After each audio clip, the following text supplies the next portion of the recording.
Alléluia, alléluia, alléluia, alléluia. Que le nom du Seigneur soit glorifié, famille. Que le nom du Seigneur soit exalté. Celui qui nous a rachetés à un grand prix, l'alpha et l'oméga. Ah non, il est merveilleux, notre Seigneur. Il est tout puissant. Notre Dieu est tout puissant. Il est un Dieu de mystère, c'est vrai, mais, alléluia, celui qui le cherche, le trouve. Celui qui l'aime et qui demeure dans sa présence, le trouvera, alléluia. Sur chaque aspect, sinon dans chaque aspect de sa vie, il le verra à l'œuvre. Celui qui se confie en lui, le verra toujours à l'œuvre dans sa vie. Qu'il soit béni cet après-midi, famille. Qu'il soit béni celui qui nous a aimés le premier. À lui seul soit toute la gloire. Alléluia. Alors cet après-midi, bien-aimé, je viens vers toi. Je me présente encore devant toi pour que nous parlions un peu de ce sujet concernant la prière. Amen. La prière est très importante, n'est-ce pas? Elle est importante pour notre vie. Elle est importante sur cette terre, là où Dieu nous a établis sur cette terre. La prière est très importante. Alors donc, c'est de cela que nous allons parler. Mais est-ce que la prière, est-ce que nous la comprenons telle que Dieu nous la conseille? Est-ce que nous prions comme Dieu désire? Et pourquoi est-ce qu'en tant qu'enfant de Dieu, nous devons prier? Est-ce que Dieu nous a créés pour prier ou pour autre chose? Mais pourquoi l'homme sur la terre? Pourquoi en tant qu'enfant de Dieu au jour d'aujourd'hui, depuis je dirais même que l'homme a chuté? Alléluia. Pourquoi nous avons besoin de la prière? C'est de ce sujet que nous allons parler. Amen. Et je prie vraiment que le Saint-Esprit qui m'a mis cette pensée à cœur, alléluia, me donne les mots justes pour que tu puisses comprendre comme il me l'a fait, comme il a permis que je comprenne, que le Seigneur te donne de comprendre. Amen. Alors je vais ouvrir un peu la parenthèse pour dire ici que je t'en supplie, vraiment par la compassion de Christ. Si le Seigneur me permet de faire des vidéos, je ne viens pas pour faire la compétition de la langue française. J'aime bien le dire, ce n'est pas ma langue. Je l'ai apprise, alléluia. J'ai appris la langue française, ce n'est pas ma langue. Donc il peut avoir des erreurs, amen. Mais ce n'est pas grave. C'est la pensée que le Seigneur me permet d'exposer qui est la plus importante. Amen. C'est ce qui est le plus important. Ne regarde pas aux fautes grammaticales ou je ne sais, ne regarde pas cela. Saisis la pensée du Dieu. Amen. Saisis la pensée du Seigneur. C'est ça qui est le plus important. Amen. Alors que Dieu te bénisse. Alors, nous allons, pour aborder ce sujet, je prie que cette vidéo ne soit pas longue. Amen. Et c'est pourquoi nous allons résumer quelques faits pour trouver la conclusion ensemble. Et certainement, si Dieu le permet, si Dieu voudrait qu'on revienne sur ce sujet pour une prochaine vidéo, ben écoutez, on le fera. Mais pour l'heure, on va seulement résumer les sujets pour ne pas faire une vidéo très longue. Amen. Que Dieu te bénisse. Donc, je disais tout à l'heure que nous allons aborder le sujet de la prière. Pourquoi le chrétien doit prier? Comment le chrétien doit prier? Est-ce que Dieu nous créant, est-ce que lorsque Dieu nous a créés, est-ce que en nous créant Dieu, excusez-moi, je perds un peu les mots, mais lorsque Dieu nous a créés, est-ce que son objectif était que nous, en tant que les êtres humains sur la terre, son objectif était de nous conduire à la prière ou quoi? Quel était l'objectif de Dieu? C'est de cela que nous allons parler. Alors pour cela, nous allons d'abord partir dans le livre de la Genèse. Amen. Nous allons partir dans le livre de la Genèse pour lire un peu cette pensée. Amen. Alléluia. Alors on va prendre un peu de temps pour fêter. Amen. Amen.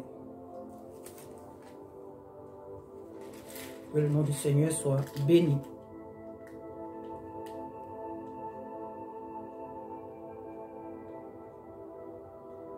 Alléluia.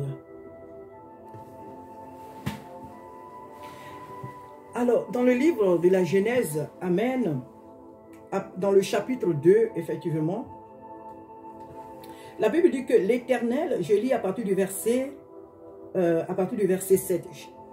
Genèse chapitre 2, à partir du verset 7, je lis. L'Éternel Dieu forma l'homme de la poussière de la terre. Il souffla dans ses narines un souffle de vie, et l'homme devient une âme vivante. Puis l'Éternel Dieu planta un jardin en Éden, du côté de l'Orient, et il y mit l'homme qu'il avait formé. L'Éternel Dieu fit pousser du sol des arbres de toute espèce, agréables à voir et bons à manger, et l'arbre de la vie au milieu du jardin. Je vais un peu sauter. Je vais au verset 11. Le nom de... Bon, je vais même sauter cela encore. Je vais venir au verset 15. L'Éternel Dieu vit, prit l'homme et le plaça dans le jardin d'Éden pour le cultiver et pour le garder. Genèse chapitre 2, verset 15. L'Éternel Dieu prit l'homme et le plaça dans le jardin. Pour quel but? Il le plaça dans le jardin d'Éden pour le cultiver et le garder. Voilà l'objectif. Alléluia. Pourquoi je lis ces versets? Je vais lire quelques versets. C'est pour qu'on comprenne mieux. Amen. Parce que les vidéos, je ne les fais pas par mon intelligence ou mes pensées à moi. C'est selon la parole de Dieu. Amen. La Bible nous dit que lorsque Dieu a créé l'homme, son objectif a été de cultiver l'homme, de le garder. Ici, on ne nous parle pas de la prière. Dieu n'a pas créé l'homme pour prier, non. Il l'a créé, il l'a établi sur la terre, dans ce beau cadre qui était le jardin d'Éden, pour le cultiver, c'est-à-dire l'enseigner, et ensuite le garder pour lui seul. Le garder de qui? De quoi? Le protéger de quoi? Non, le garder dans sa présence. Alléluia. Alors, à partir de quoi et à partir de quel événement que l'homme désormais a besoin de prier? Et la prière, c'est pour quel but? Pourquoi désormais l'homme doit prier? L'homme prie désormais, pourquoi? Parce que, ayant connu la chute, l'homme a été chassé de la présence de Dieu. L'homme qui a été fait pour être cultivé et être gardé par Dieu, désormais, ne va plus rester dans cette présence de la louange, de l'adoration, mais l'homme va sortir de ce cadre, de ce cocon, et va être confronté à des difficultés, à des problèmes que lui-même il a créés. Et donc désormais l'homme pour atteindre Dieu, l'homme pour venir désormais dans la présence de Dieu, ayant le poids du péché, ayant le poids de son acte de trahison, il va devoir passer par la prière. Il va connaître ce que c'est que la prière. L'homme va désormais fournir des efforts pour venir dans la présence de Dieu. Le péché est désormais un gros poids sur lui. Donc l'homme a besoin désormais de la prière. Il ne va plus seulement s'arrêter qu'à la louange et à l'adoration, ce que Dieu avait voulu. Mais à cause de son péché, il va désormais prier. Prier pourquoi? Prier pour chercher la présence de Dieu? Prier pour demander, pour avoir quelque chose? La prière devient désormais une action pour atteindre un objectif, pour avoir quelque chose. À travers la Bible, nous voyons, moi comme je l'ai dit tout à l'heure, je vais sauter pour ne pas que la vidéo soit très longue. L'homme prie désormais, lorsque le Seigneur Jésus nous parle de la prière, et lorsque nous voyons même à travers toute la Bible tous les hommes de Dieu qui ont connu des temps de prière, nous voyons que ces hommes de Dieu ont prié dans le but d'obtenir une réponse à leurs questions. Jésus dit, vous priez, vous ne recevez pas. Excusez-moi, vous priez et vous ne recevez pas. Pourquoi? Parce que vous priez mal. Vous priez mal. Chers frères et sœurs, La pensée que j'aimerais partager avec toi cet après-midi, c'est que le chrétien que nous sommes, nous ne devons pas prier parce qu'il faut prier. Nous sommes faits pour adorer Dieu. Nous sommes faits pour louer Dieu. Nous sommes faits pour demeurer dans la présence de Dieu. Ce n'est pas pour prier. Nous ne sommes pas faits pour prier. Nous sommes faits par Dieu pour demeurer dans sa présence, pour qu'il nous cultive et nous enseigne ses lois, ses préceptes. Mais Dieu ne nous a pas créés pour prier. Je vais sauter jusqu'à venir maintenant sur Moïse. Je sais qu'il a eu bien des cas avant Moïse. Mais pour dire que désormais quand l'homme prie, la prière de l'homme, du chrétien, c'est pour aller chercher une solution. Nous aujourd'hui on se lève, on prie. On veut faire ça, on prie. Et on appelle ça la prière. Oui, c'est vrai. On fait ça, on prie. On veut demander ça, on prie. Non. Le but de la prière, c'est d'aller chercher la solution à une situation. Sinon, nous devons nous apprendre à adorer Dieu, à louer Dieu, à célébrer Dieu dans notre vie. Lorsque nous entrons dans la présence de Dieu pour dire que nous allons prier, cela doit être dans le but tout simplement de chercher la réponse à une situation, à un problème, la solution, la réponse à un problème. Moïse, lorsqu'il a conduit par l'Esprit de Dieu les enfants d'Israël dans le désert, Moïse va sur la montagne. Il y va dans la présence de Dieu. Moïse y va pour prier. La Bible dit qu'il est resté pendant 40 jours, 40 nuits sur la montagne.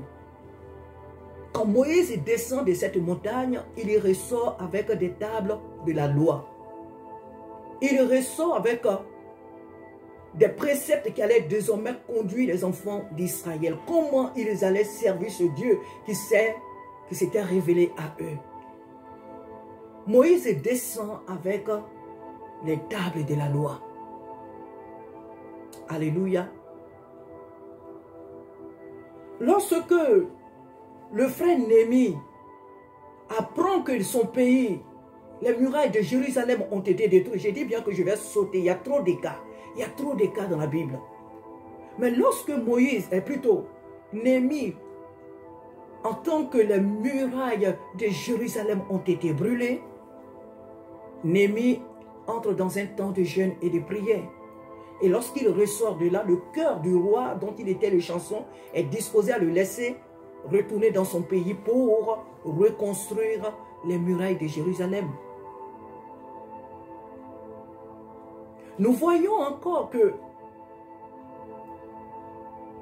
Élie qui avait prié pour ne pas qui avait empêché que la pluie, de tomber sur Israël, Élie retourne dans la présence de Dieu. Il se met dans une position de prière pour que la pluie revienne. Les gens ne prient pas n'importe comment dans la Bible. Nous voyons aussi le cas de David.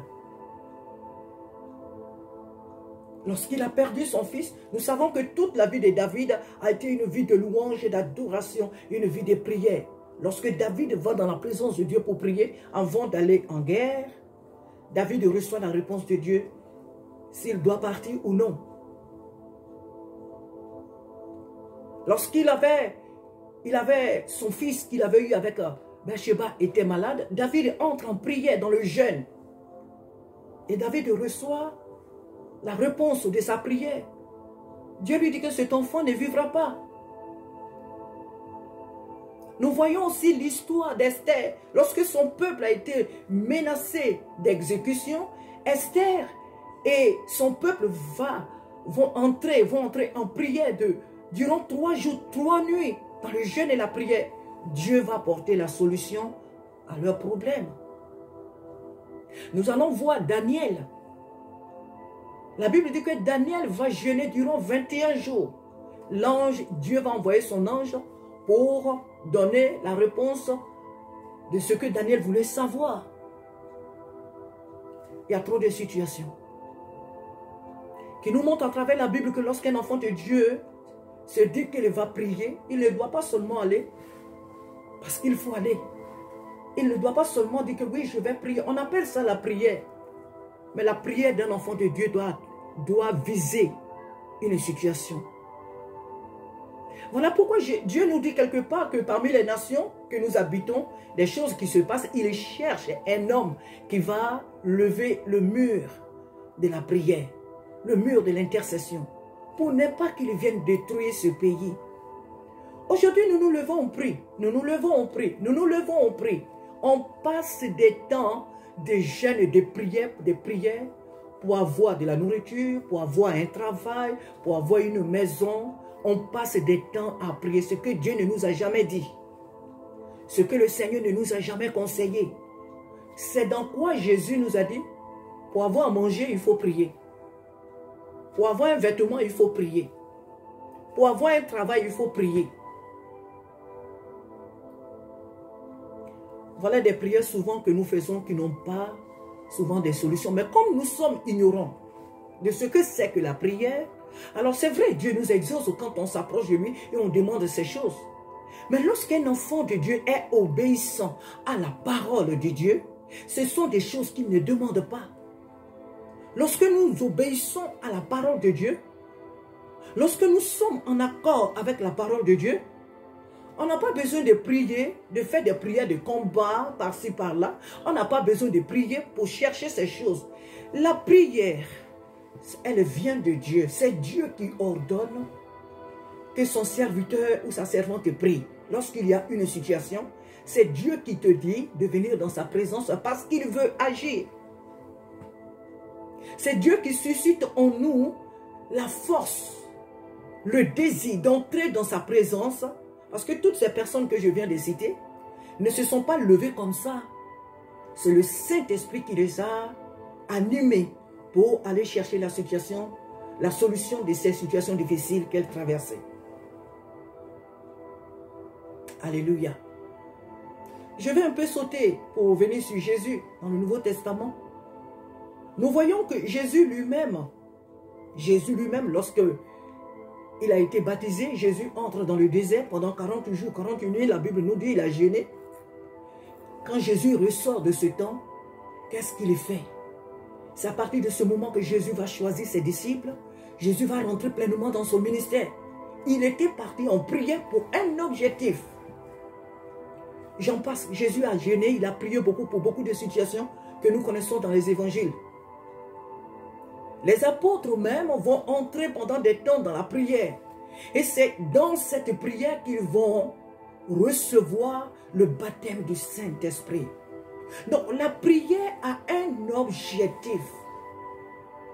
Ce que nous appelons prière, ce n'est pas la prière. La prière dans la vie d'un enfant de Dieu vise une situation, cherche à obtenir la solution à une situation. Je prie pour la conversion de mon père. Je prie pour la conversion de mes parents. Je prie pour la conversion de mon pays. Je prie pour que le réveil vienne dans ma nation. Je prie pour que l'œuvre que Dieu m'a confiée puisse aller de l'avant. Donc la prière vise, elle cherche plutôt, l'objectif de la prière, c'est d'obtenir une réponse. Nous sommes créés pour adorer Dieu. Nous sommes créés pour louer Dieu. Parce que quoi? Le chrétien qui passe son temps à dire qu'il prie, qu'il est un grand prieur ou une grande prieuse, si on peut le dire comme ça. Lorsque tu vas et que tu te lèves de toi-même, tu dis que tu vas prier, tu seras un chrétien frustré. Parce que Dieu n'est pas dans nos émotions. Et le chrétien qui prie sans objectif, le chrétien qui passe son temps comme ça à prier parce qu'il faut prier, sera un chrétien frustré. Pourquoi? Parce que il croira que Dieu est dans l'obligation de répondre à ses prières. Oh, Dieu n'est pas obligé de répondre à des prières désordonnées. Dieu n'est pas dans l'obligation de répondre à des prières émotionnelles. Voilà pourquoi Jésus nous dit, vous priez, vous ne recevez pas parce que vous priez mal. On ne prie pas pour les situations pour lesquelles on doit prier. On prie pour des choses banales. Je cherche du travail, je prie. Jésus a déjà vaincu Satan. Jésus a déjà dépouillé le monde des ténèbres. Alors nous passons notre temps à des prières de combat, dans les églises. Et nos vies ne changent en rien. Nos situations ne changent en rien. Notre vie, notre destinée. Et pendant 40 ans, pendant 30 ans, nous prions pour les mêmes situations et elles n'aboutissent à rien. Parce que nous prions mal. Même lorsqu'une situation se présente en nous et qu'on doit entrer dans la prière, comme le Seigneur nous le dit ici, on doit demander au Seigneur, Père, est-ce que cette situation-là, je dois rentrer dans le lieu secret? Est-ce que pour cette situation, je dois rentrer dans la prière ou non? On doit demander à Dieu. Mais c'est des choses que nous ne faisons pas. Nous nous levons et nous allons prier. Parce qu'on trouve qu'il faut prier, alors nous allons prier. Alors que Dieu ne nous a pas donné la permission de prier pour la situation. Même si elle semble être grave, même si la situation paraît grave, et que Dieu ne nous a pas donné la permission de prier, il ne nous exaucera pas. Parce que toutes les batailles ne sont pas à notre portée. Dieu ne désire pas que nous fassions toutes. Il y a des batailles que nous n'avons pas à mener. Nous avons vu Moïse, lorsqu'il est sorti de l'Égypte avec les enfants d'Israël et qu'ils étaient au bord de cette mer, où ils étaient confrontés à ces situations difficiles, ils voyaient les chars qui venaient, les enfants d'Israël, ils avaient peur. Et dans leur peur, Moïse leur a dit une parole. Ne craignez pas. Voyez aujourd'hui la bataille que l'Éternel va mener pour vous. Présentez-vous tout simplement et vous verrez la bataille que Dieu va mener pour vous. Non, il y a des batailles que nous ne devons pas mener. Il y a des situations que nous voyons dans notre vie, autour de nous, qui ne nécessitent pas, nous, notre prière. Il y a des situations dans lesquelles ce n'est pas à nous de prier. Le Seigneur sait ce qu'il va faire. Le Seigneur Dieu sait ce qu'il va faire. Ce n'est pas toutes les batailles que Dieu veut que nous menons dans la prière. Alléluia. C'est pourquoi il dit, vous priez et vous ne recevez pas parce que vous priez mal. Vous priez pour satisfaire vos émotions, vos désirs à vous. On a un homme dans la Bible qui s'appelle, un frère que nous connaissons tous, l'apôtre Paul. L'apôtre Paul a certainement vu la situation de l'Asie qui nécessitait vraiment l'intervention de Dieu. Et l'apôtre Paul voulait aller en Asie. L'apôtre Paul voulait aller en Asie pour apporter l'évangile. Il pensait que c'était le moment. L'apôtre Paul pensait que c'était vraiment le moment pour qu'il aille en Asie pour apporter l'évangile. Dieu lui a dit non, ce n'est pas le moment. Nous connaissons très bien cette histoire. Dieu lui dit non, non, non, tu n'iras pas en Asie. Ce n'est pas le moment. Il y est allé plus tard. Mais au moment où lui pensait que c'était nécessaire qu'il aille en Asie, le Seigneur lui a dit non. Donc il y a des situations autour de nous. Il y a des situations que nous vivons dans notre vie qui ne nécessitent pas sur le champ que nous entrons dans la prière. Mais nous on se lève et on va prier. Et l'exaucement n'est pas là. Et pour cela, on jeûne, on jeûne, on jeûne. On fait des prières de combat, des combats, on jeûne. Et la solution ne vient pas. Pourquoi? Parce que ce n'est pas Dieu qui nous a envoyés. Parce que ce n'est pas le moment. Peut-être même que Dieu veut qu'on prie, mais ce n'est pas le moment. Alléluia. Parce que ce n'est pas le moment. Ce que nous appelons la prière est une action qui est ordonnée par le Saint-Esprit, qui voit toute situation, qui sait toutes choses. Nous devons apprendre à garder cette communion d'adoration, de louange à l'Éternel. Nous voyons dans la Bible, Dieu appelle David l'homme selon son cœur. Alléluia. Pourquoi David est l'homme selon son cœur? Parce que David sait communiquer avec Dieu. Parce que David ne se lève pas comme ça pour s'engager dans un combat sans qu'il n'ait eu l'accord de Dieu. Ce n'est pas que David était un homme plus saint que les autres. Ce n'est pas que David était l'homme le plus juste de la terre pour que Dieu l'appelle l'homme selon son cœur. Mais David a compris le secret de Dieu. Voilà encore quelque part, voilà pourquoi encore quelque part il peut dire, je suis dans la joie quand on me dit allons à la maison de l'Éternel. Pourquoi David est-il dans la joie lorsqu'on lui dit d'aller dans la maison de Dieu? Parce que c'est là qu'il reçoit la pensée de Dieu. C'est dans la présence de Dieu qu'il reçoit les directives. C'est là-bas que Dieu lui dit, tu peux aller, non, tu ne dois pas aller. Ce n'est pas le fait tout simplement, dimanche, on va à l'église. Non, David est content quand ses parents viennent lui prendre la main pour aller à l'église. Non, David connaissait le secret. Il savait que c'est dans la présence de Dieu qu'il avait la réponse à ses questions. C'est là-bas que Dieu lui disait, oui, tu peux prier. Non, tu ne dois pas prier. David, tu dois t'engager. Non, tu ne dois pas t'engager. David avait ce secret. C'est pourquoi Dieu l'appelle l'homme selon son cœur. Sinon, nous connaissons tous ce que David a fait. Apprenons, chers frères et sœurs, à communiquer avec le Saint-Esprit pour mener les véritables batailles.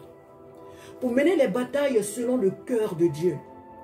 Car une prière dans laquelle Dieu nous conduit, c'est sûr et certain que nous y ressortons avec la victoire, avec la réponse, avec la solution de la situation pour laquelle nous y sommes entrés. On prie beaucoup et on n'est pas satisfait. On prie beaucoup et on ne reçoit rien parce que nous ne prions pas selon le cœur de Dieu. Pour finir cette vidéo, il y a beaucoup à dire certainement. Mais je vais m'arrêter là. Il faut que nous comprenions, chers frères et sœurs, que l'objectif de Dieu, c'est que toi et moi, Dieu nous a créés pour l'adorer. Dieu nous a créés pour l'adorer. Même quand je n'ai pas eu un examen, je dois bénir Dieu. Même quand je n'ai pas des enfants, je n'ai pas d'enfants, je dois louer Dieu. Même quand je dors, même à même le sol, je dois louer Dieu. C'est-à-dire quand je traverse même des situations difficiles, je dois bénir Dieu, je dois louer, je dois adorer Dieu. Voilà l'objectif de Dieu. Dieu nous a créés. L'objectif au premier, c'est de l'adorer, c'est de le louer. Ce n'est pas pour prier. C'est le péché. Le péché qui amène aujourd'hui l'homme à prier. C'est le péché qui a créé la prière. Parce que le péché va nous amener désormais à faire des efforts. La prière, c'est faire des efforts. Voilà pourquoi Jésus nous parle, je crois, dans Matthieu 6. Si c'est Matthieu 6 ou Matthieu 7, c'est là Jésus nous parle. Demandez et vous recevrez. Cherchez et vous trouverez. Frappez et l'on vous ouvrira. Désormais, on doit faire des efforts. Et encore, l'exemple dans Luc 18, où il nous parle de cette veuve qui importune le juge. Désormais, on doit faire des efforts pour entrer dans la présence de Dieu. On doit désormais faire des efforts pour entrer en communion avec le Saint-Esprit. Parce que le péché a rendu les choses difficiles. Or, gloire soit rendue à Dieu de ce que Christ est venu nous faciliter les choses. Jésus est venu nous faciliter les choses. Et voilà pourquoi désormais, ayant le Saint-Esprit, nous devons avoir son accord pour aller dans ce lieu secret, pour prier.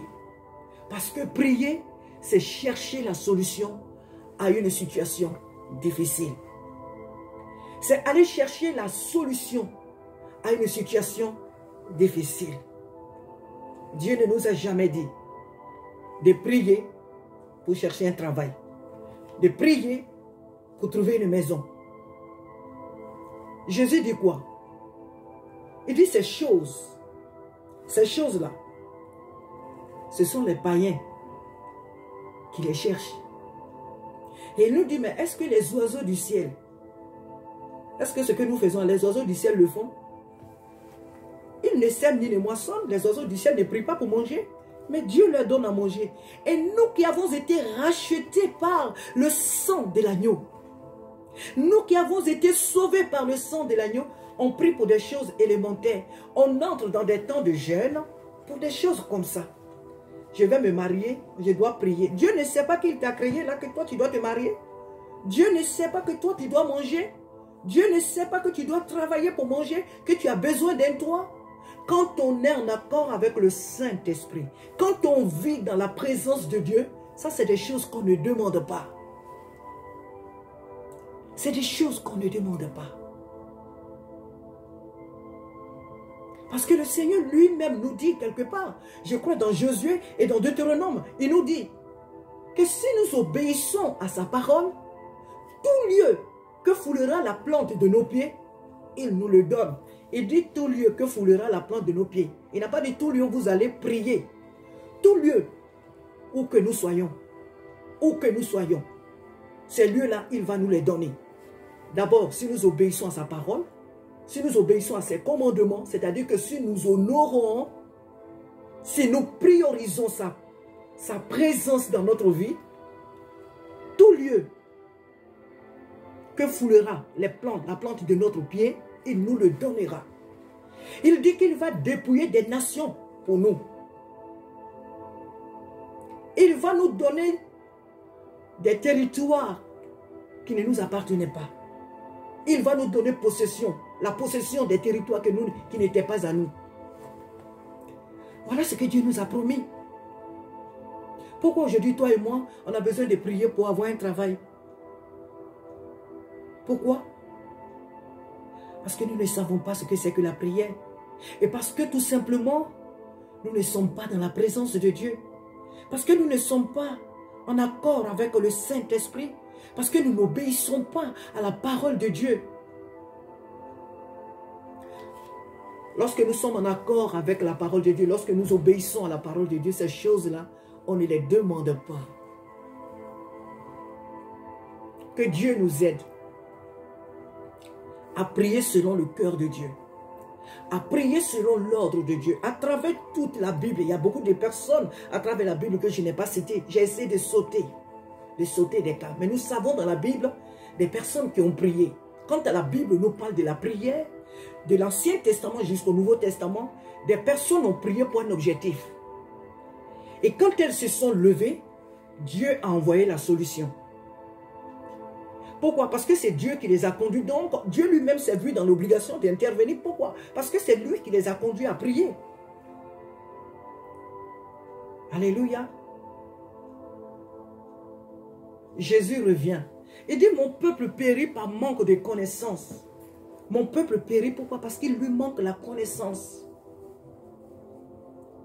Mon peuple périt parce qu'il lui manque la connaissance. Le désir de Dieu n'est pas que nous manquions la connaissance. Le désir de Dieu n'est pas de nous voir périr. À partir d'aujourd'hui, que toi et moi, on comprenne que nous sommes faits pour adorer Dieu, pour louer Dieu. Ma vie est une vie d'adoration. Ma vie, mon existence, Dieu m'a créé, c'est de le louer, l'adorer. Même quand tout va mal, c'est de l'adorer. Et s'il y a une situation dans ma vie que je trouve bizarre, et qu'il y a une situation dans ma vie ou dans mon pays qui nécessite la prière, je dois demander à Dieu, Seigneur, est-ce que pour cette situation, je dois prier? Saint-Esprit, est-ce que je dois entrer dans ta présence pour prier? Et quand Dieu nous dit oui, on ne retournera pas, on ne quittera pas sa présence au bredouille. Il va intervenir. Ça fait combien de temps qu'on prie pour certaines situations qui n'ont jamais eu de solution? Parce que nous, on a voulu prier par nos émotions. On a voulu prier, on a trouvé juste qu'il fallait qu'on prie. Et Dieu ne nous a pas envoyés. Et voilà pourquoi ces situations-là, ces problèmes n'ont jamais eu gain de cause. N'ont jamais eu de situation, n'ont jamais eu plutôt de solution. Parce que Dieu ne nous a pas envoyés. Ce n'est pas toutes les batailles que nous, on doit mener. Non, non, non, non, non. Il y a des batailles que Dieu lui-même, sans nos prières, lui-même il mène. Il y a des batailles pour lesquelles il veut que nous entrons dans sa présence.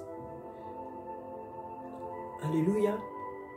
Pour qu'il intervienne, comme dans le cas d'Ézéchias et le prophète Ésaïe, lorsqu'ils étaient combattus par les Assyriens, il a fallu que Ézéchias et Ésaïe élèvent la voix vers Dieu. La bataille, c'est Dieu lui-même qui l'a menée.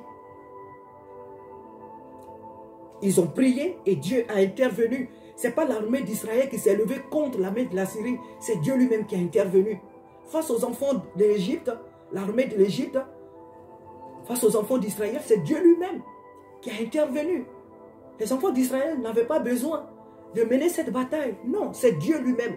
Moïse dit, présentez-vous tout simplement et vous allez voir ce que Dieu va faire. La solution qu'il va vous donner, la délivrance qu'il va vous accorder. Si nous sommes en accord avec le Saint-Esprit, nous ne mènerons pas de fausses batailles. Si nous sommes dans la présence de Dieu, si nous priorisons la présence de Dieu dans notre vie, nous ne mènerons pas de fausses batailles. La prière, c'est à cause de la chute de l'homme que désormais l'homme doit prier. Parce que le péché a compliqué notre relation avec Dieu. Le péché a compliqué notre relation avec Dieu. Voilà pourquoi la prière est née. Mais au départ, nous ne sommes pas créés. Ce n'était pas le cas.